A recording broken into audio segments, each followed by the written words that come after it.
Hello friends, good afternoon. Daily class में आपका स्वागत है। आज हम बात करने वाले हैं बिहार पुलिस कांस्टेबल एग्जाम 2021 से संबंधित टॉप 100 क्वेश्चनों का प्रैक्टिस, जो कि हमारे एग्जाम के लिए बहुत ही महत्वपूर्ण होंगे। तो दोस्तों, आज के इस लाइव सेशन में आपका स्वागत है। अगर आपने अभी तक हमारा यूट्यूब चैनल डेली क्लास को सब्सक्राइब नहीं किया है, तो प्लीज़ हमारे यूट्यूब चैनल डेली क्लास को सब्सक्राइब कर लें। दोस्तों, अगर आपने अभी तक हमारा टेलीग्राम चैनल ज्वाइन नहीं किया है, तो डिस्क्रिप्शन बॉक्स में दिए गए लिंक से आप डेली क्लास के टेलीग्राम ग्रुप से जुड़ सकते हैं। तो आज के इस सेशन को अपने दोस्तों के साथ शेयर जरूर करें। और अगर आपने अभी तक हमारा यूट्यूब चैनल को सब्सक्राइब नहीं किया है, तो प्लीज़ हमारे यूट्यूब चैनल डेली क्लास को सब्सक्राइब कर लें। और फ्रेंड्स, आज के इस लाइव सेशन को अपने दोस्तों के साथ या आपके पास जितने भी ग्रुप हों उसमें इस लाइव क्लास को ज़रूर शेयर करें। तो फ्रेंड्स, अब हम चलते हैं टॉप 100 क्वेश्चनों की ओर।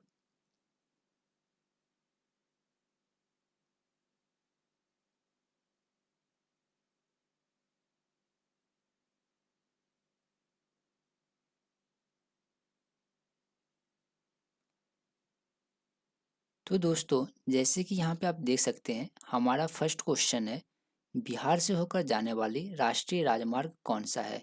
यानी बिहार से होकर जाने वाली राष्ट्रीय राजमार्ग कौन सी है? यहाँ पे हमारा ऑप्शन है राष्ट्रीय राजमार्ग 3, राष्ट्रीय राजमार्ग 22, राष्ट्रीय राजमार्ग 2 और राष्ट्रीय राजमार्ग 8। तो बिहार से होकर जाने वाली राष्ट्रीय राजमार्ग कौन सा है? तो राष्ट्रीय राजमार्ग संख्या 2। यह राजमार्ग जो है बिहार से होकर जाती है, और यह राजमार्ग झारखंड होते हुए बिहार से गुजरती है। तो यहाँ पे हमारा सही आंसर हो जाएगा सी। तो हमारा सही आंसर क्या हो जाएगा? सी हो जाएगा। नेक्स्ट क्वेश्चन है, भारतीय राष्ट्रीय कांग्रेस की स्थापना कब की गई? तो भारतीय राष्ट्रीय कांग्रेस की स्थापना जो है वो कब की गई थी? 1885 में। तो दोस्तों, यह क्वेश्चन हमने पिछली वीडियो में भी टाइटल किया था। अगर आपने उस वीडियो को नहीं देखा है, तो उसका लिंक आपको नीचे डिस्क्रिप्शन बॉक्स में दे दिया जाएगा, जहां से आप इस वीडियो को देख सकते हैं। तो दोस्तों, यहाँ पे हमारा क्वेश्चन है, भारतीय राष्ट्रीय कांग्रेस की स्थापना कब की गई? तो भारतीय राष्ट्रीय कांग्रेस कांग्रेस की स्थापना कब की गई थी? 1885 में। तो हमारा सही आंसर क्या हो जाएगा? बी। बी हमारा क्या हो जाएगा? सही आंसर हो जाएगा। तो फ्रेंड्स, अगर आपने अभी तक हमारे यूट्यूब चैनल को सब्सक्राइब नहीं किया है, तो प्लीज़ हमारे यूट्यूब चैनल को सब्सक्राइब कर लें। नेक्स्ट क्वेश्चन है, भारतीय राष्ट्रीय सेना की स्थापना किस वर्ष हुई थी? तो भारतीय राष्ट्रीय सेना की स्थापना जो है वो कब हुई थी? हमारा ऑप्शन है 1940, 1942, 1943 और 1944। तो भारतीय राष्ट्रीय सेना की स्थापना जो है कब हुई थी? 1942 में। तो हमारा सही आंसर क्या हो जाएगा? बी। तो बी हमारा जो है सही आंसर हो जाएगा। नेक्स्ट क्वेश्चन है, भारतीय राष्ट्रीय आंदोलन गर्मपंथियों के अधीन आया? यानी भारतीय राष्ट्रीय आंदोलन जो है वो गर्मपंथियों के अधीन कब आया? तो 1906 के बाद। 1906 के बाद भारतीय राष्ट्रीय आंदोलन जो है वो गर्मपंथियों के अधीन आया। तो हमारा सही आंसर क्या हो जाएगा? ए। नेक्स्ट क्वेश्चन है, रामेश्वरम किस राज्य का हिस्सा है? तो रामेश्वरम जो है वो किस राज्य का हिस्सा है? तमिलनाडु का। तो रामेश्वरम जो है वो किस राज्य का हिस्सा है? तमिलनाडु का। तो फ्रेंड्स, हमारा सही आंसर हो जाएगा बी। रामेश्वरम जो है वो किस राज्य का हिस्सा है? तमिलनाडु का। तो हमारा सही आंसर क्या हो जाएगा? बी जो है वो हमारा सही आंसर हो जाएगा। नेक्स्ट क्वेश्चन है, निम्नलिखित में से कौन सा देश सार्क का सदस्य नहीं है? यानी कौन सा देश जो है वो सार्क का सदस्य नहीं है? तो म्यांमार जो है वो सार्क का सदस्य नहीं है। तो हमारा सही आंसर क्या हो जाएगा? बी। तो फ्रेंड्स, आज आपको ये भी देखना है कि आप इन 100 क्वेश्चनों में से कितने क्वेश्चन का आंसर दे पाते हैं। तो फ्रेंड्स, वीडियो के लास्ट में आपको ये कमेंट करना है कि आप इस 100 क्वेश्चनों के सीरीज में कितने आंसर दे पाए हैं। नेक्स्ट क्वेश्चन है, भारत में सिलिकॉन वैली के नाम से किस शहर को जाना जाता है? तो सिलिकॉन वैली के नाम से किस शहर को जाना जाता है? तो बेंगलोर को। बेंगलोर को जो है सिलिकॉन वैली के नाम से जाना जाता है। तो हमारा सही आंसर क्या हो जाएगा? डी। नेक्स्ट क्वेश्चन है, कौन सा देश संयुक्त राष्ट्र संघ के सुरक्षा परिषद का अस्थायी सदस्य नहीं है? यानी कौन सा देश जो है वो संयुक्त राष्ट्र संघ के सुरक्षा परिषद का अस्थायी सदस्य नहीं है? तो हमारा ऑप्शन है यहाँ पे फ्रांस, जर्मनी, चीन और यूनाइटेड किंगडम। तो कौन सा देश जो है वो संयुक्त राष्ट्र संघ के सुरक्षा परिषद का अस्थायी सदस्य नहीं है? तो जर्मनी। तो हमारा सही आंसर हो जाएगा पी। नेक्स्ट क्वेश्चन है, लिनक्स क्या है? जैसे कि लिनक्स यह क्या है? एक कंप्यूटर से संबंधित क्वेश्चन है। तो लिनक्स क्या है? लिनक्स एक ऑपरेटिंग सिस्टम है। जैसे कि विंडो, डॉस, ये सब क्या है? एक ऑपरेटिंग सिस्टम है। तो हमारा सही आंसर क्या हो जाएगा? ए। नेक्स्ट क्वेश्चन है, पोखरण 2 परीक्षण कब किया गया? पोखरण 2 का परीक्षण जो है वो कब किया गया? हमारा ऑप्शन है 11 जून 1998, 9 जून 1998, 11 मई 1998 और 20 मई 1998। तो पोखरण 2 का परीक्षण कब किया गया था? 9 जून 1998 को। तो हमारा सही आंसर क्या हो जाएगा? बी। नेक्स्ट क्वेश्चन है, आईएनए की स्थापना कहाँ हुई थी? तो आईएनए इंडियन नेशनल आर्मी। तो इंडियन नेशनल आर्मी की स्थापना जो है वो कहाँ पे हुई थी? सिंगापुर में। तो हमारा सही आंसर क्या हो जाएगा? सी। नेक्स्ट क्वेश्चन है, राष्ट्रीय पर्यावरण शोध संस्थान कहाँ स्थित है? राष्ट्रीय पर्यावरण शोध संस्थान जो है वो कहाँ पे स्थित है? हमारा ऑप्शन है बेंगलोर, छोटा नागपुर, देहरादून और नागपुर। तो राष्ट्रीय पर्यावरण शोध संस्थान जो है वो कहाँ पे स्थित है? नागपुर में। तो हमारा सही आंसर हो जाएगा डी। नेक्स्ट क्वेश्चन है, निम्नलिखित में से कौन नरमपंथियां नहीं है? यानी निम्नलिखित में से कौन से महान व्यक्ति जो है वो नरम दल के नहीं थे? तो हमारा सही ऑप्शन क्या हो जाएगा? बाल गंगाधर तिलक। बाल गंगाधर तिलक जो है वो नरमपंथी नहीं थे। नेक्स्ट क्वेश्चन है, भारतीय अपनी आवश्यकता से क्या अधिक उत्पादन करता है? यानी भारत जो है वो अपनी आवश्यकता से अधिक किस चीज़ का उत्पादन करता है? हमारा ऑप्शन है चाय, अनाज, पेट्रोलियम और इनमें से कोई नहीं। तो भारत अपनी आवश्यकता से अधिक उत्पादन करता है। तो क्या उत्पादन करता है? चाय। तो भारत जो है अपनी आवश्यकता से अधिक चाय उत्पादन करता है। तो हमारा सही आंसर हो जाएगा ए। नेक्स्ट क्वेश्चन है, पनामा नहर जोड़ती है। पनामा नहर जो है वो किसको जोड़ती है? उत्तरी अमेरिका एवं दक्षिणी अमेरिका को, प्रशांत महासागर एवं अटलांटिक महासागर को, लाल सागर एवं भूमध्य सागर को, या इनमें से कोई नहीं। तो पनामा नहर जो है वो किसको जोड़ती है? प्रशांत महासागर एवं अटलांटिक महासागर। तो हमारा सही आंसर हो जाएगा बी। नेक्स्ट क्वेश्चन है, जगदीशपुर के राजा कौन थे? तो जगदीशपुर के राजा कौन थे? कुंवर सिंह। कुंवर सिंह जो है वो क्या थे? जगदीशपुर के राजा थे। तो हमारा सही आंसर क्या हो जाएगा? डी।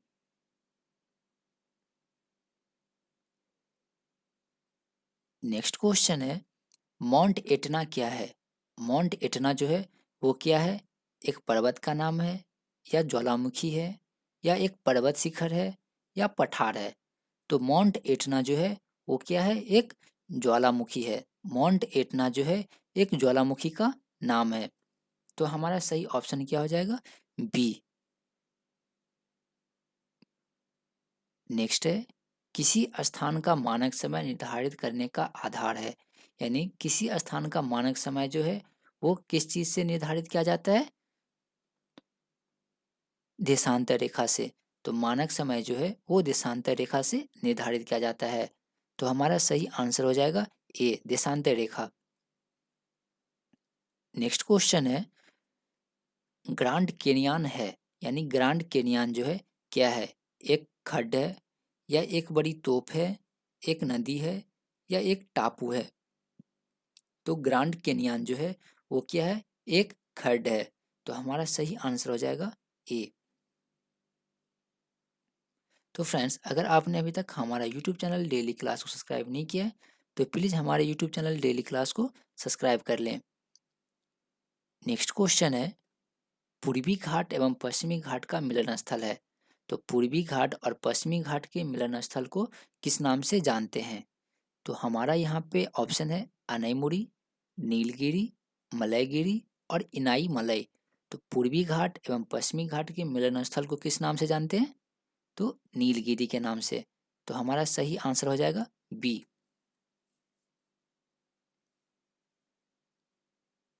नेक्स्ट है, हिमालय का पर्वतीय प्रदेश है। तो हिमालय का पर्वतीय प्रदेश कौन सा है?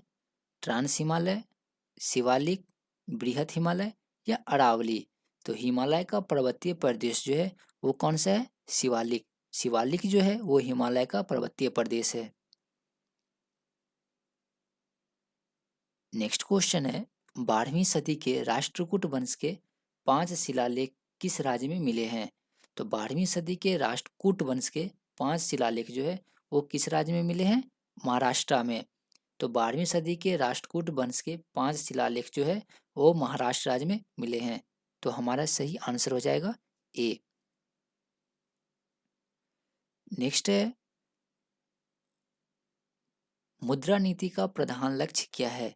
मुद्रा नीति जो है उसका प्रधान लक्ष्य क्या है? मुद्रा आपूर्ति का नियंत्रण करना, या निजी बैंकों का नियंत्रण, शेयर बाजार का नियंत्रण, या बहुमूल्य धातु का नियंत्रण? तो मुद्रा नीति का जो प्रधान लक्ष्य है वो क्या है? मुद्रा आपूर्ति का नियंत्रण। तो मुद्रा आपूर्ति का नियंत्रण जो है वो मुद्रा नीति का प्रधान लक्ष्य है। तो हमारा सही ऑप्शन हो जाएगा ए। नेक्स्ट क्वेश्चन है, किसकी सिफारिश पर बैंकों के ब्याज दर का विनिमय आधारित है? यानी यहाँ पे बैंकों हो जाएगा। तो किसकी सिफारिश पर बैंकों के ब्याज दर का विनियंत्रण आधारित है? तो किस कमेटी की सिफारिश पर जो है बैंकों के ब्याज दर को जो है वो एक नियंत्रण किया गया है, मतलब फिक्स किया गया है? तो हमारा यहाँ पे ऑप्शन है Chelliah committee, Dantwala committee, Narasimha committee और इनमें से कोई नहीं। तो किसके सिफारिश पर बैंकों के ब्याज दर को निर्धारित किया गया है? तो चेलैया नरसिम्हा कमेटी। तो हमारा सही आंसर क्या हो जाएगा? सी, नरसिम्हा कमेटी। नेक्स्ट क्वेश्चन है, निम्नलिखित में से कौन वित्तीय संस्था विश्व बैंक से संबंधित नहीं है? तो निम्नलिखित में से कौन सा फिनेंशियल संस्था है जो विश्व बैंक से समूह से संबंधित नहीं है? तो यहाँ है IMF, IBRD, ADB या IDA। तो हमारा सही आंसर क्या हो जाएगा? IMF। IMF means international money financial, यानी अंतर्राष्ट्रीय मुद्रा कोष। तो अंतर्राष्ट्रीय मुद्रा कोष जो है यह क्या है? एक वित्तीय निकाय है जिसका मुख्य उद्देश्य है अंतर्राष्ट्रीय मौद्रिक सहयोग को संवर्धित करना। तो हमारा 25 का सही आंसर हो जाएगा ए। नेक्स्ट है, बिहार राज्य में गरीबी रेखा के नीचे लोगों की अधिकतम संख्या होने का क्या कारण है? यानी बिहार राज्य में गरीबी रेखा से नीचे लोगों की अधिकतम संख्या होने का क्या कारण है? तो यहाँ पे हमारा ऑप्शन है भूमि सुधारों की असफलता, राजनीतिक इच्छा का अभाव, ज़्यादा श्रमिक या सभी। तो बिहार राज्य में गरीबी रेखा से नीचे लोगों की अधिकतम संख्या होने का क्या कारण है? तो इनमें से सभी कारण है। भूमि के सुधारों की असफलता, राजनीतिक इच्छा का अभाव और ज़्यादा श्रमिक होने की वजह से बिहार राज्य में सबसे ज़्यादा लोग गरीबी रेखा से नीचे गुजर बसर करते हैं। तो हमारा सही आंसर हो जाएगा डी। नेक्स्ट है, भूमि सुधार संबंधित है। तो भूमि सुधार जो है वो निम्नलिखित में से किससे संबंधित है? तो यहाँ पे हमारा ऑप्शन है राज्य सूची, संघ सूची, समवर्ती सूची या इनमें से कोई नहीं। तो भूमि सुधार जो है वो किससे संबंधित है? राज्य सूची से। तो भूमि सुधार संबंधित है राज्य सूची से। नेक्स्ट है, आम्र वर्षा क्या है? यानी आम्र वर्षा जो है वो क्या होता है? तो यहाँ पे हमारा ऑप्शन है आमों का बौछार, आम का उत्पादन, बिहार एवं बंगाल में होने वाली वर्षा, या सभी। तो आम्र वर्षा, तो आम्र वर्षा जो है क्या है? बिहार एवं बंगाल में मार्च महीने में होने वाली वर्षा को जो है वो आम्र वर्षा कहा जाता है। तो यहाँ पे हमारा सही आंसर हो जाएगा सी। तो बिहार एवं बंगाल में होने वाली वर्षा को जो है वो आम्र वर्षा कहते हैं। तो आम्र वर्षा जो किस महीने में होती है? मार्च से मई के महीने में। तो बिहार एवं बंगाल में मार्च से मई के बीच होने वाली वर्षा को आम्र वर्षा कहा जाता है। नेक्स्ट क्वेश्चन है, भगत सिंह, राजगुरु और सुखदेव को कब फांसी दी गई थी? तो भगत सिंह, राजगुरु और सुखदेव को कब फांसी दी गई? तो हमारा सही ऑप्शन हो जाएगा मार्च 1931 को। मार्च 1931 को भगत सिंह, राजगुरु और सुखदेव को फांसी दी गई थी। तो हमारा सही आंसर हो जाएगा डी। नेक्स्ट है, लंदन में जनरल डायर को किसने गोली मारी थी? तो लंदन में जनरल डायर को किसने गोली मारी थी? तो इसका सही आंसर हो जाएगा उधम सिंह। उधम सिंह ने लंदन में जनरल डायर को गोली मारी थी। तो हमारा सही आंसर हो जाएगा डी।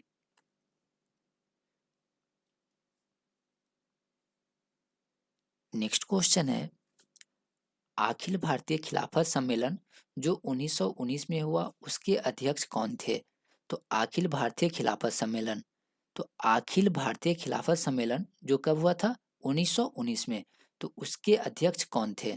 तो हमारा यहाँ पे ऑप्शन है महात्मा गांधी, जवाहरलाल नेहरू, शौकत अली और सुभाष चंद्र बोस। तो अखिल भारतीय खिलाफत सम्मेलन जो कि 1919 में हुआ था वो किसकी अध्यक्षता में हुई थी? तो महात्मा गांधी की अध्यक्षता में। तो हमारा सही ऑप्शन हो जाएगा ए। नेक्स्ट क्वेश्चन है, 1908 में बाल गंगाधर तिलक को जेल हुई कितने सालों की? तो 1908 में बाल गंगाधर तिलक को कितने साल की जेल हुई थी? 5 वर्ष, 6 वर्ष, 7 वर्ष और 8 वर्ष। तो 1908 में बाल गंगाधर तिलक को जो है वो कितने सालों के लिए जेल हुई थी? 6 सालों के लिए। तो हमारा सही आंसर हो जाएगा बी। नेक्स्ट क्वेश्चन है, अधिकतम नरमपंथी नेता जो थे वो किस क्षेत्रीय से थे, यानी किस क्षेत्र से बिलोंग करते थे? अधिकतम नरमपंथी नेता जो थे वो किस क्षेत्र से थे? ग्रामीण क्षेत्र से, शहरी क्षेत्र से, ग्रामीण तथा शहरी दोनों क्षेत्र से, या पंजाब से?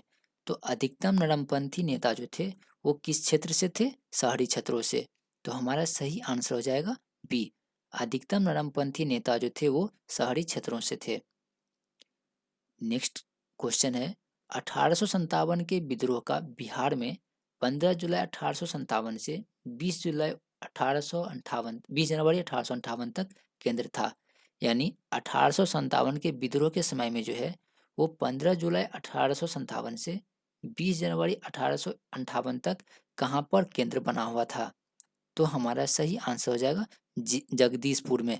तो 1857 के विद्रोह के समय में जो है जगदीशपुर में केंद्र बना हुआ था। तो हमारा सही आंसर हो जाएगा डी।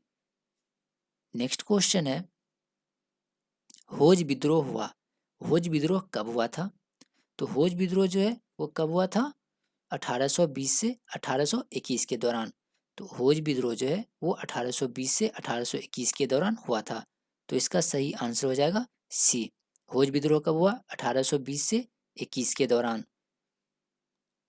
नेक्स्ट क्वेश्चन है, भारत के प्रथम उपराष्ट्रपति कौन थे? हमारे स्वतंत्र भारत के प्रथम उपराष्ट्रपति कौन थे? तो हमारा ऑप्शन है जाकिर हुसैन, सर्वपल्ली राधाकृष्णन, संजीव रेड्डी, या इनमें से कोई नहीं। तो भारत के प्रथम उपराष्ट्रपति कौन थे? तो डॉक्टर सर्वपल्ली राधाकृष्णन, ये हमारे स्वतंत्र भारत के प्रथम उपराष्ट्रपति थे। जबकि प्रथम राष्ट्रपति कौन थे? डॉक्टर राजेंद्र प्रसाद। और प्रथम प्रधानमंत्री कौन थे? पंडित जवाहरलाल नेहरू। लेकिन यहाँ पे हमारा क्वेश्चन है भारत के प्रथम उपराष्ट्रपति कौन थे? तो हमारा सही आंसर हो जाएगा बी। सर्वपल्ली राधाकृष्णन जो थे वो हमारे स्वतंत्र भारत के प्रथम उपराष्ट्रपति थे। नेक्स्ट क्वेश्चन है, धोने की सोडा का रासायनिक सूत्र क्या है? तो धोने के सोडा का रासायनिक सूत्र जो है वो क्या होता है? Na2CO3। Na2CO3 जो है वो धोने की सोडा का रासायनिक सूत्र है। तो धोने के सोडा का रासायनिक सूत्र क्या है? Na2CO3। Na2CO3 जो है वो धोने के सोडा का रासायनिक सूत्र है। नेक्स्ट क्वेश्चन है, दाढ़ी बनाने के लिए काम में किस दर्पण का प्रयोग किया जाता है? तो दाढ़ी बनाने के लिए किस दर्पण का प्रयोग किया जाता है? तो इस सब का आंसर जो है आप सबको पता ही होगा अगर आपने पिछला वीडियो देखा होगा तो दाढ़ी बनाने के लिए काम में लाया जाता है कौन सा दर्पण? तो दाढ़ी बनाने के लिए काम में लाया जाता है अवतल दर्पण। तो हमारा सही आंसर हो जाएगा ए। अवतल दर्पण का उपयोग जो है वो दाढ़ी बनाने के लिए किया जाता है। नेक्स्ट क्वेश्चन है, दोपहर से 12 दोपहर के 12 बजे किस दिशा में इंद्रधनुष दिखाई देता है?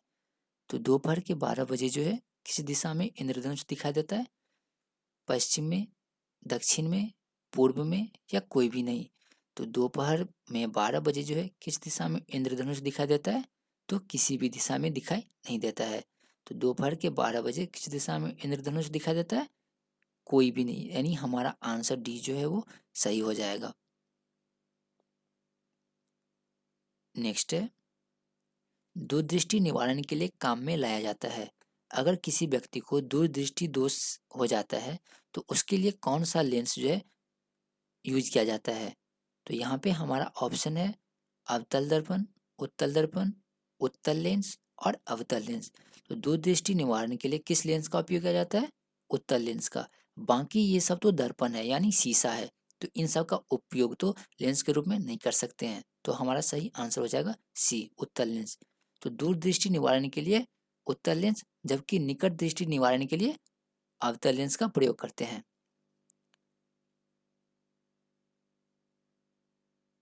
नेक्स्ट है, शुष्क बर्फ है, यानी शुष्क बर्फ जो है वो क्या है? एक ठोस पानी है या ठोस कार्बन डाइऑक्साइड है, निर्जल बर्फ है या गैस है? तो शुष्क बर्फ जो है वो क्या है? एक ठोस कार्बन डाइऑक्साइड है, यानी ठोस CO2 है। ठोस CO2 है। CO2 को ही कार्बन डाइऑक्साइड कहते हैं। तो शुष्क बर्फ क्या है? ठोस कार्बन डाइऑक्साइड है।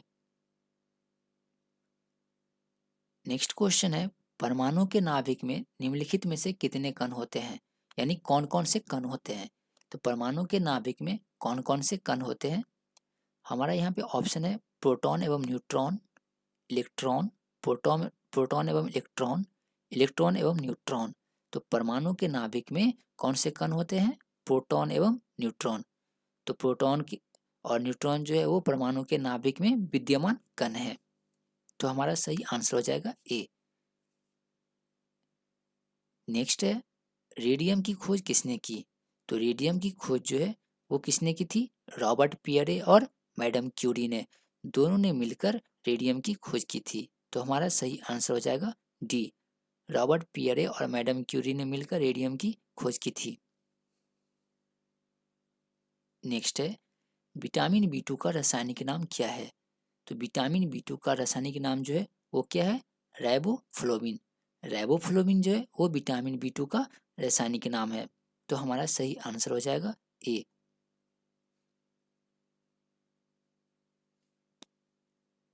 नेक्स्ट है, कौन सा रंग प्रकाश के सभी रंगों का अवशोषण कर लेता है? तो कौन सा ऐसा रंग है जो प्रकाश के सभी रंगों का अवशोषण कर लेता है? तो हमारा सही आंसर क्या हो जाएगा? ए, काला। काला रंग जो है वो प्रकाश के सभी रंगों का अवशोषण कर लेती है। तो हमारा सही आंसर हो जाएगा ए। नेक्स्ट क्वेश्चन है, जल में तैरना न्यूटन के किस गति के नियम के कारण संभव है? तो जल में तैरना न्यूटन के किस गति के नियम के कारण संभव है? तो न्यूटन के तृतीय गति नियम। तो न्यूटन के तृतीय नियम के अनुसार जल में तैरना जो है वो संभव है। तो हमारा सही आंसर हो जाएगा सी। नेक्स्ट क्वेश्चन है, रॉकेट किसके सिद्धांत पर कार्य करता है? तो हमारा जो रॉकेट है वो किसके सिद्धांत पर कार्य करता है? तो संवेग संरक्षण के सिद्धांत पर। तो रॉकेट जो है वो संवेग संरक्षण के सिद्धांत पर कार्य करता है। नेक्स्ट क्वेश्चन है, हास्य गैस क्या है? यानी लाफिंग गैस। लाफिंग गैस का केमिकल नेम जो है वो क्या है? Nitrous oxide. नाइट्रस ऑक्साइड को लाफिंग गैस कहते हैं, जिसे हिंदी में हास्य गैस कहा जाता है। तो हास्य गैस क्या है? Nitrous oxide. तो हमारा सही आंसर हो जाएगा सी। नेक्स्ट है, इनमें से किसे सदैव ठंडे जल में डुबोकर रखा जाता है? तो ठंडे जल में डुबोकर किसे रखा जाता है? फास्फोरस को। तो फास्फोरस को हमेशा ठंडे जल में डुबोकर रखा जाता है, क्योंकि फास्फोरस जो है वो ऑक्सीजन के संपर्क में आने से क्या होता है? जलने लगता है। तो इसीलिए फास्फोरस को ठंडे जल में डुबोकर रखा जाता है।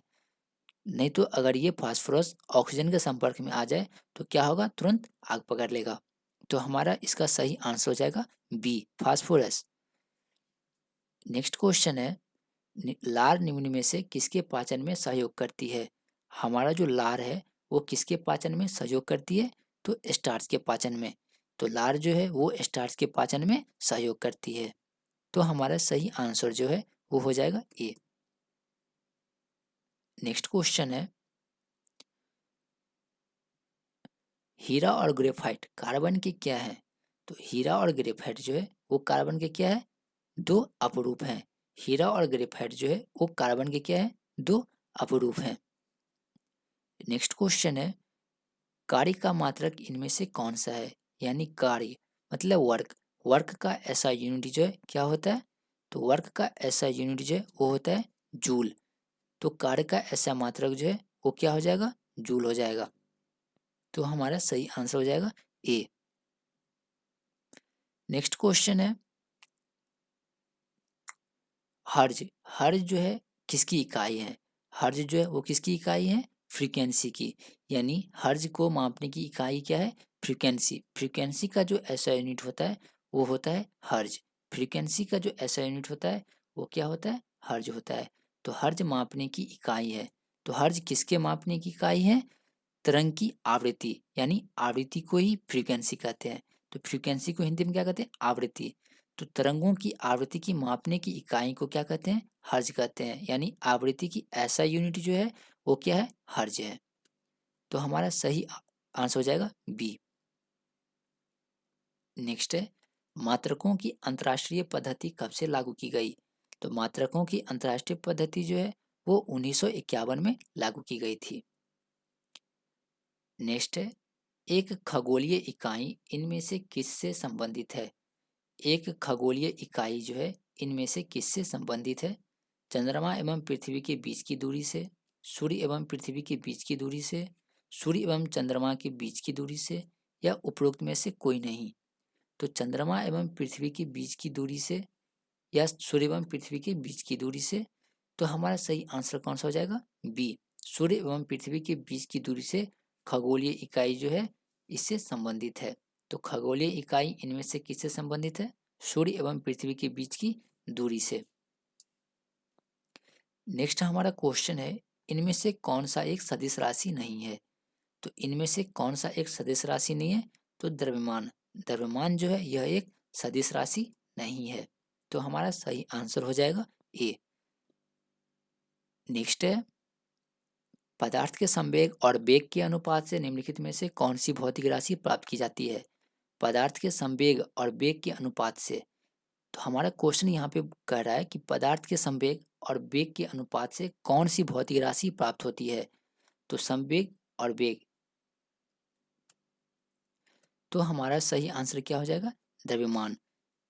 पदार्थ के संवेग और वेग के अनुपात से निम्नलिखित में से कौन सी भौतिक राशि प्राप्त होती है? द्रव्यमान प्राप्त होती है। नेक्स्ट है, चलती हुई बस या ट्रेन में जब अचानक ब्रेक लगती है तो उसमें बैठे हुए यात्री आगे की दिशा में झुक जाती है या गिर जाते हैं। तो ये जो है किन कारणों से होता है? न्यूटन के प्रथम गति नियम, द्वितीय गति नियम, तृतीय गति नियम, या सापेक्षता का सिद्धांत? तो चलती हुई बस या ट्रेन में जब अचानक ब्रेक लगता है तो उसमें बैठे हुए यात्री को आगे की तरफ झुकना किस गति के नियम के उदाहरण है? तो न्यूटन के प्रथम गति नियम के ये उदाहरण है। तो हमारा सही आंसर हो जाएगा सी। नेक्स्ट क्वेश्चन है, रॉकेट का सिद्धांत निम्न में से किस पर कार्य करता है? तो रॉकेट का सिद्धांत जो है वो निम्नलिखित में से किस पर कार्य करता है? तो न्यूटन के गति के तीसरे नियम पे। तो न्यूटन के गति के तीसरे नियम के अनुसार रॉकेट का सिद्धांत जो है कार्य करता है। तो हमारा सही आंसर हो जाएगा डी। नेक्स्ट क्वेश्चन है, जीव विकास को सर्वप्रथम किसने समझाया? तो जीव विकास को सर्वप्रथम किसने समझाया था? लैमार्क ने। लैमार्क ने सर्वप्रथम जीव विकास को समझाया था। तो हमारा सही आंसर हो जाएगा डी। नेक्स्ट है, हिमालय की ऊंची चोटी कंचनजंगा कहाँ स्थित है? तो हिमालय की जो ऊंची चोटी है कंचनजंगा, वो कहाँ पे स्थित है? जम्मू कश्मीर में, नेपाल में, सिक्किम में या हिमाचल प्रदेश में? तो हिमालय की ऊंची चोटी जो कंचनजंगा है वो कहाँ पे स्थित है? सिक्किम में। तो हमारा सही आंसर जो है वो हो जाएगा सी। नेक्स्ट है, निम्नलिखित में से कौन सी पर्वत श्रेणी भारत में स्थित है? यानी निम्नलिखित में से कौन सी पर्वत श्रेणी जो है वो भारत में स्थित है? तो इनमें से कौन सा पर्वत श्रेणी भारत में है? पीर पंजाल। पीर पंजाल जो है वो कहाँ पे स्थित है? भारत में स्थित है। तो हमारा सही आंसर हो जाएगा डी। नेक्स्ट क्वेश्चन है, निम्न में से कौन सी पहाड़ी नर्मदा और ताप्ती नदी के बीच में है? तो कौन सी पहाड़ी जो है वो नर्मदा नदी और ताप्ती नदी के बीच में है? तो सतपुड़ा की पहाड़ी। सतपुड़ा की पहाड़ी जो है वो नर्मदा और ताप्ती के बीच में है। तो हमारा सही आंसर हो जाएगा बी। नेक्स्ट क्वेश्चन है, K2 के बाद भारत में दूसरी सर्वोच्च शिखर कौन सी है? K2 के बाद भारत में दूसरी सर्वोच्च शिखर कौन सी है? यहाँ पे हमारा ऑप्शन है कामेत, नंदा देवी, कंचनजंगा और इनमें से कोई नहीं। तो भारत की सबसे ऊंची चोटी कौन सी है? K2।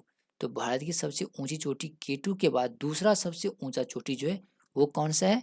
कंचनजंगा। कंचनजंगा भारत की दूसरी सर्वोच्च शिखर है। तो हमारा सही आंसर क्या हो जाएगा? सी। जबकि पहली कौन सी है? K2। नेक्स्ट क्वेश्चन है, छोटा नागपुर पठार की सबसे ऊंची चोटी कौन सी है? तो छोटा नागपुर पठार की सबसे ऊंची चोटी जो है वो कौन सी है? पारसनाथ। पारसनाथ जो है वो छोटा नागपुर पठार की सबसे ऊंची चोटी है। नेक्स्ट है, पटकाई बूम, नागा हिल और लुसाई हिल भारत के किस भूभाग में है? पटकाई बूम, नागा हिल और लुसाई हिल भारत के किस भूभाग में है? पूर्वोत्तर भूभाग में। तो हमारा सही आंसर हो जाएगा सी। नेक्स्ट क्वेश्चन है, गॉडविन ऑस्टिन किस पर्वत श्रेणी में स्थित है? गॉडविन ऑस्टिन जो है वो किस पर्वत श्रेणी में स्थित है? यहाँ पे ऑप्शन है जस्कर, काराकोरम, लद्दाख और महान हिमालय। तो गॉडविन ऑस्टिन जो है वो किस पर्वत श्रेणी में स्थित है? काराकोरम पर्वत श्रेणी में। तो गॉडविन ऑस्टिन जो है वो काराकोरम पर्वत श्रेणी में स्थित है। नेक्स्ट क्वेश्चन है, किसके द्वारा संपत्ति के अधिकार को निषेध किया गया है? यानी संविधान के किस संशोधन द्वारा संपत्ति के अधिकार को निषेध किया गया है? तो संपत्ति का अधिकार जो था वो पहले जो है मौलिक अधिकार के अंतर्गत आता था, लेकिन उसे जो है किस संविधान संशोधन के तहत जो है हटा दिया गया? तो 44वां संविधान संशोधन, 43वां या 42वां संविधान संशोधन संशोधन के तहत संपत्ति के अधिकार को निषेध किया गया? तो हमारा सही आंसर हो जाएगा बी, 43वां संविधान संशोधन के तहत संपत्ति के अधिकार को निषेध किया गया। तो इसका सही आंसर हो जाएगा बी। नेक्स्ट क्वेश्चन है, भारत में अंतिम टेलीग्राम कब भेजा गया? तो हमारा जो देश है भारत, उसमें सबसे अंतिम टेलीग्राम कब भेजा गया था? तो सबसे अंतिम टेलीग्राम जो है वो 14 जुलाई 2013 को भेजा गया था। तो हमारा सही आंसर हो जाएगा ए, 14 जुलाई 2013 को भारत में सबसे अंतिम टेलीग्राम भेजा गया था। नेक्स्ट क्वेश्चन है, विश्व मानवाधिकार दिवस कब मनाया जाता है? विश्व मानवाधिकार दिवस जो है वो कब मनाया जाता है? 10 दिसंबर को। तो 10 दिसंबर को विश्व मानवाधिकार दिवस मनाया जाता है। तो हमारा सही आंसर हो जाएगा बी। नेक्स्ट क्वेश्चन है, जल का पीएच मान जो कितना होता है? तो जल का पीएच मान जो है वो कितना होता है? 7 होता है। तो जल का पीएच मान जो है वो कितना होता है? 7। इसीलिए जल जो है वो उदासीन होता है। नेक्स्ट क्वेश्चन है, रक्त का पीएच मान कितना होता है? हमारे शरीर में जो ब्लड है उसका पीएच मान कितना होता है? तो जैसे कि यहाँ पे हम देख लेते हैं रक्त का बात किया गया है, तो यहाँ पे एक और क्वेश्चन बनता है कि हमारे बॉडी में जो रक्त होता है वो किस कलर का होता है? तो हमारे शरीर में जो रक्त होता है वो एक्चुअली में किस कलर का होता है? बैगनी कलर का, यानी वायलेट कलर का। तो हमारे शरीर में जो रक्त होता है वो किस रंग का होता है? वायलेट कलर का होता है। तो यहाँ पे हमारा क्वेश्चन है रक्त का पीएच मान कितना होता है? तो रक्त का पीएच मान कितना होता है? 7.4। तो रक्त का पीएच मान जो है वो कितना होता है? 7.4। तो बी हमारा जो है वो सही आंसर हो जाएगा। रक्त का पीएच मान 7.4 होता है। नेक्स्ट है, इंदिरा सागर बांध किस नदी पर स्थित है? तो इंदिरा सागर बांध जो है वो कहाँ है? मध्य प्रदेश में। तो इंदिरा सागर बांध मध्य प्रदेश की किस नदी पर स्थित है? तो नर्मदा नदी पर। तो इंदिरा सागर बांध नर्मदा नदी पर स्थित है, जो कि कहाँ पे है? मध्य प्रदेश में। तो इसका सही आंसर हो जाएगा सी, नर्मदा नदी पर इंदिरा सागर बांध बनाया गया है। तो इंदिरा सागर बांध जो है वो किस नदी पर है? नर्मदा नदी पर। नेक्स्ट क्वेश्चन है, पानीपत का द्वितीय युद्ध कब हुआ था? पानीपत का द्वितीय युद्ध जो कि अकबर और हेमू के बीच हुआ था, वह युद्ध किस ईस्वी में लड़ा गया था? तो यहाँ पे हमारा ऑप्शन है 1526, 1546, 1556 और 1566। तो पानीपत का द्वितीय युद्ध जो कि अकबर और हेमू के बीच हुआ था, वो कब लड़ा गया था? 1556 में। तो पानीपत का द्वितीय युद्ध जो है वो कब हुआ था? 1556 में। तो हमारा सही आंसर हो जाएगा सी। जबकि पानीपत का प्रथम युद्ध जो है वो हुआ था कब? 1526 में, बाबर और मोहम्मद गौरी के बीच। और पानीपत का द्वितीय युद्ध जो है वो हुआ था 1556 में। और पानीपत का तृतीय युद्ध जो है वो कब हुआ था? 1761 में।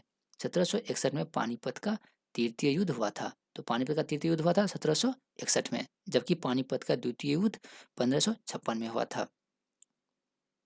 नेक्स्ट क्वेश्चन है, अरावली पहाड़ी भारत के किस राज्य में है? अरावली पहाड़ी भारत के किस राज्य में है? मध्य प्रदेश, राजस्थान, महाराष्ट्र और उत्तर प्रदेश। तो अरावली पहाड़ी जो है वो भारत के किस राज्य में है? राजस्थान राज्य में। तो अरावली पहाड़ी भारत के राजस्थान राज्य में है। तो हमारा सही आंसर हो जाएगा बी। नेक्स्ट क्वेश्चन है, ध्वनि सबसे तेज संचरण करती है, यानी ध्वनि सबसे तेज जो है किस माध्यम में संचरण करती है? तो ध्वनि सबसे तेज निर्वात में संचरण करती है। तो हमारा सही आंसर हो जाएगा डी, ध्वनि सबसे तेज जो है निर्वात में संचरण करती है। नेक्स्ट क्वेश्चन है, लोकतंत्र जनता का जनता द्वारा जनता के लिए शासन है, यह कथन किसका है? तो लोकतंत्र जनता का जनता द्वारा जनता के लिए शासन है, यह किसने कहा था? तो अब्राहम लिंकन ने। अब्राहम लिंकन ने क्या कहा था? लोकतंत्र जनता का जनता द्वारा जनता के लिए शासन है। तो हमारा सही आंसर क्या हो जाएगा? B, Abraham Lincoln. Next question है, हिंदी से रिलेटेड क्वेश्चन है। तो दोस्तों अगर आपने अभी तक हमारे हिंदी की सीरीज को नहीं देखा है तो प्लीज़ उसे देख लें। अगर आप लोगों ने अभी तक नहीं देखा है तो नीचे डिस्क्रिप्शन बॉक्स में हिंदी की सीरीज का लिंक दे दिया जाएगा, जहां से आप हिंदी के प्रैक्टिस सेट को देख सकते हैं। और जिस स्टूडेंट ने हिंदी के प्रैक्टिस सेट को देखा होगा, वो इस सेशन में जितने भी हिंदी के क्वेश्चन पूछे जाएंगे सारे क्वेश्चन को सॉल्व कर लेंगे। तो फ्रेंड, जैसे कि यहाँ पे हम देखते हैं, बच्चे की आंखों से आंसू डैश, यानी यहाँ पे कौन सा शब्द जोड़ेंगे कि यहाँ एक शुद्ध वाक्य शुद्ध वाक्य बन जाएगा, यानी किस शब्द को जोड़ने से यह एक शुद्ध वाक्य बन जाएगा। तो जैसे कि यहाँ पे लिखा हुआ है, बच्चे की आंखों से आंसू क्या होगा? बहने लगी या बहने लगे। तो बच्चों की आंखों से आंसू बहने लगे। तो यहाँ पे हमारा सही शब्द कौन सा हो जाएगा? बी। अगर आपने हिंदी की सीरीज को देखा होगा तो यह क्वेश्चन बहुत ही आसानी से आप बना सकते हैं। तो बच्चों की आंखों से आंसू जो है वो क्या होने लगे? बहने लगे। अगर आपने हिंदी की सीरीज को नहीं देखा है तो नीचे डिस्क्रिप्शन बॉक्स में हिंदी की सीरीज का लिंक दे दिया जाएगा, जहाँ से आप हिंदी की वीडियो को देख सकते हैं। तो फ्रेंड्स, इसका सही आंसर हो जाएगा बी, बच्चों की आंखों से आंसू बहने लगे। नेक्स्ट है, हमें अपने डैश होने पर गर्व है, यानी यहाँ कौन सा शब्द जोड़ने पर यह एक शुद्ध वाक्य बन जाएगा? तो हमें अपने क्या होने पर गर्व है? लड़का होने पर गर्व है, यानी हमें अपने लड़का होने पर गर्व है। ये तो सही वाक्य नहीं बनेगा। नेक्स्ट देख लेते हैं, हमें अपने बच्चा होने पर गर्व है, ये भी सही नहीं है। हमें अपने भारत होने पर गर्व है, ये भी सही नहीं है। हमें अपने भारतीय होने पर गर्व है, तो ये एक सटीक आंसर हो जाएगा। हमें अपने भारतीय होने पर क्या है? गर्व है। तो इसका सही आंसर हो जाएगा टी, हमें अपने भारतीय होने पर गर्व है। नेक्स्ट क्वेश्चन है, मनुष्य को अपनी डैश नहीं छोड़नी चाहिए, यानी इन खाली स्थान में कौन सा शब्द जोड़ने से यह एक शुद्ध वाक्य बन जाएगा। तो मनुष्य को अपनी क्या नहीं छोड़नी चाहिए? तो मनुष्यता नहीं छोड़नी चाहिए। तो मनुष्य को अपनी मनुष्यता नहीं छोड़नी चाहिए। तो हमारा सही आंसर जो है वो क्या हो जाएगा? सी हो जाएगा। नेक्स्ट क्वेश्चन है, मैं कलम से चिट्ठी डैश रहा हूं। तो दोस्तों इसका सही आंसर कौन सा हो जाएगा? मैं कलम से चिट्ठी क्या कर रहा हूं? बिल्कुल सही जवाब, मैं कलम से चिट्ठी लिख रहा हूं। तो इसका सही आंसर क्या होगा? डी। मैं कलम से क्या कर रहा हूं? चिट्ठी लिख रहा हूं। क्योंकि अगर हम दूसरे को देखते हैं, जैसे देख लीजिए, मैं कलम से चिट्ठी पढ़ रहा हूं। कलम से तो आप चिट्ठी पढ़ नहीं सकते हैं। नेक्स्ट है, मैं कलम से चिट्ठी सुन रहा हूं। तो कलम से तो चिट्ठी सुना नहीं जा सकता है। नेक्स्ट है, मैं कलम से चिट्ठी देख रहा हूँ। अरे भाई, कलम से चिट्ठी देख रहा हूँ यानी हम तो आंख से देखते हैं, तो कलम से कैसे देखेंगे?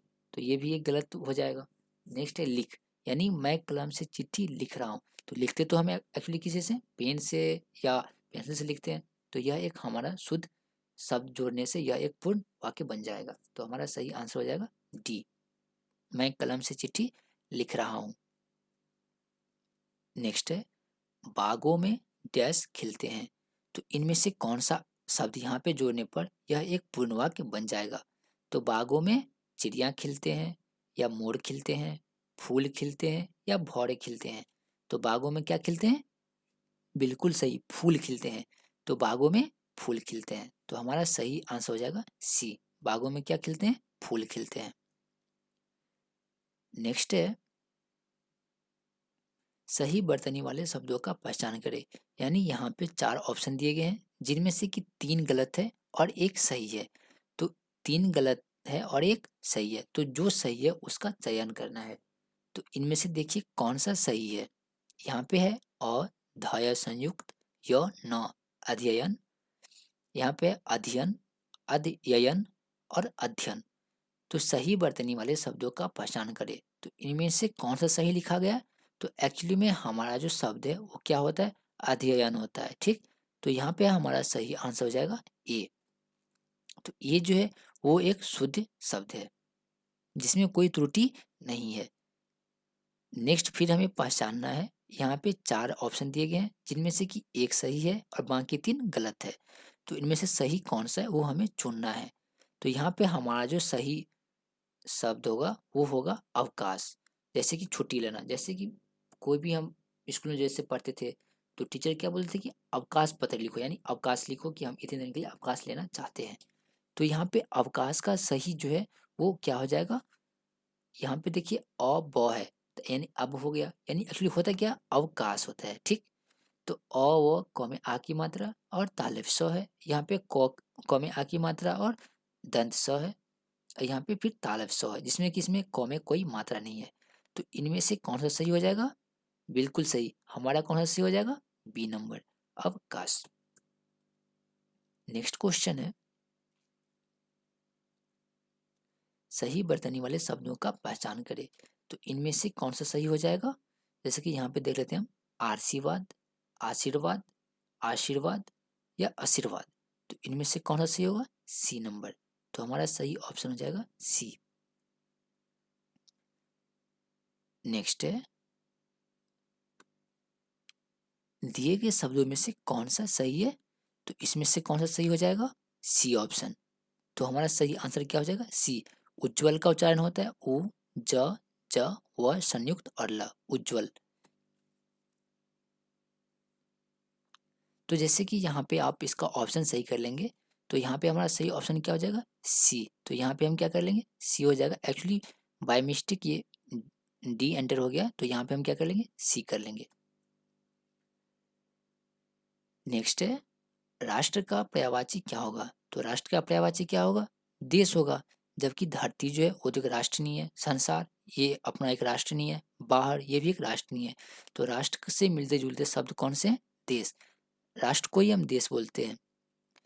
तो हमारा राष्ट्र का पर्यायवाची क्या होगा? देश। तो इसका सही आंसर हो जाएगा बी। नेक्स्ट है, सरस्वती का पर्यायवाची क्या होगा? तो सरस्वती का पर्यायवाची क्या होगा? शारदा। तो शारदा जो है वो क्या है? सरस्वती का पर्यायवाची है। नेक्स्ट है, जिसका कोई ना हो, यानी जिसका कोई न हो उसे क्या कहते हैं? तो जिसका कोई न हो वो क्या होता है? अनाथ होता है। तो जिसका कोई न हो वो क्या होता है? अनाथ होता है। तो हमारा सही आंसर हो जाएगा बी। नेक्स्ट है, जिसका उदर लंबा हो उसे क्या कहते हैं? तो जिसका उदर लंबा हो उसे क्या कहते हैं? लंबोदर कहते हैं। तो जिसका उदर लंबा हो उसे लंबोदर कहते हैं। तो हमारा सही आंसर हो जाएगा ए। तो 90 का सही आंसर हो जाएगा ए। तो फ्रेंड्स, अगर आपने अभी तक हमारा यूट्यूब चैनल डेली क्लास को सब्सक्राइब नहीं किया है तो प्लीज़ हमारे यूट्यूब चैनल डेली क्लास को सब्सक्राइब कर ले। और फ्रेंड्स, आपने अभी तक कितने क्वेश्चन को सॉल्व किया है वो हमें कमेंट बॉक्स में ज़रूर बताएं।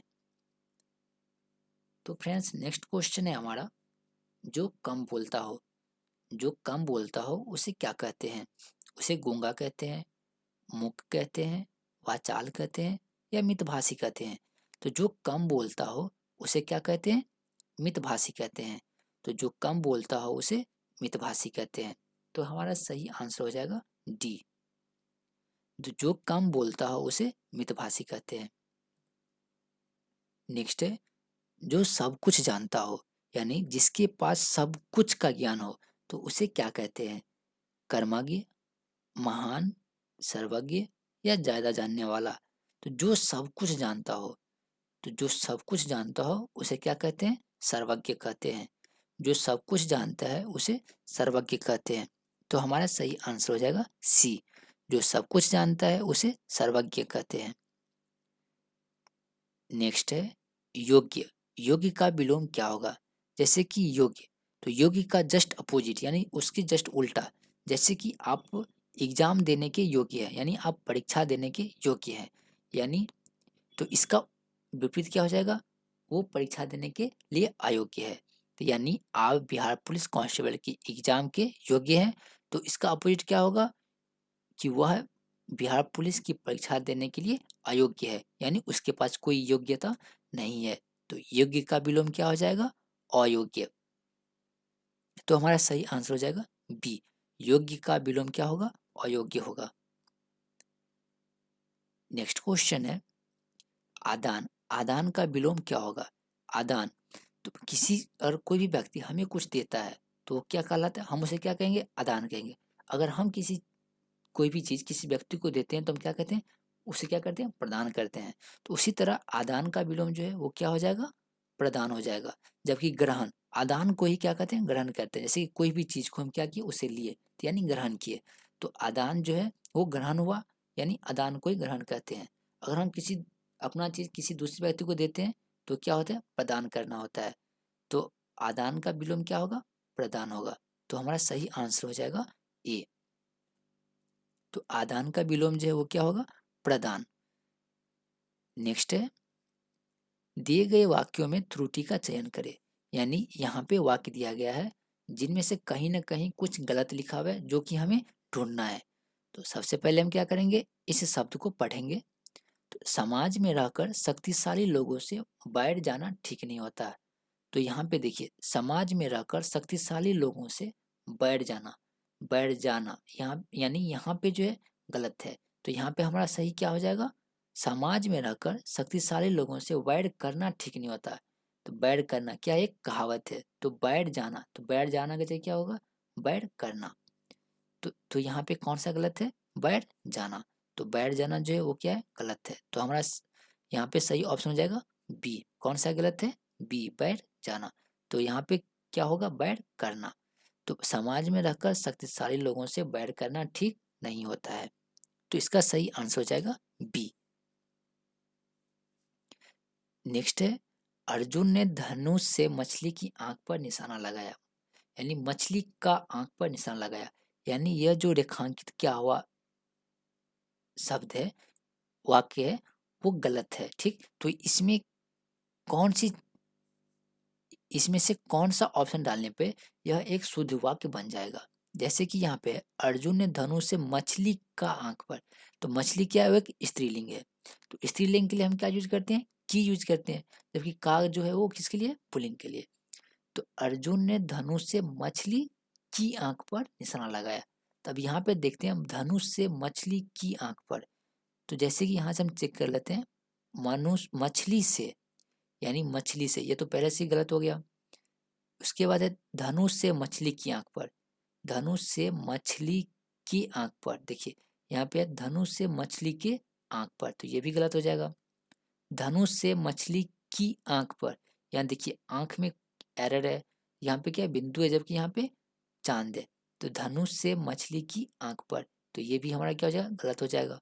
नेक्स्ट है धनुष से मछली की आंख पर, तो यह एक हमारा शुद्ध वाक्य है, तो हमारा सही आंसर क्या हो जाएगा, ए। नेक्स्ट क्वेश्चन है प्रधान का पर्यायवाची क्या होगा, यानी प्रधान, कई बार हम बोलते हैं कि ये हमारे गांव के क्या है, प्रधान है, प्रधान व्यक्ति है या प्रधान है, तो प्रधान का पर्यायवाची जो है वो क्या हो जाएगा, मुख्य, यानी मुख्य व्यक्ति, यानी जैसे कि कोई भी व्यक्ति होता है गांव में प्रधान होता है, यानी एक मुख्य व्यक्ति होता है, तो प्रधान का पर्यायवाची क्या होगा, मुख्य, तो इसका सही आंसर हो जाएगा बी।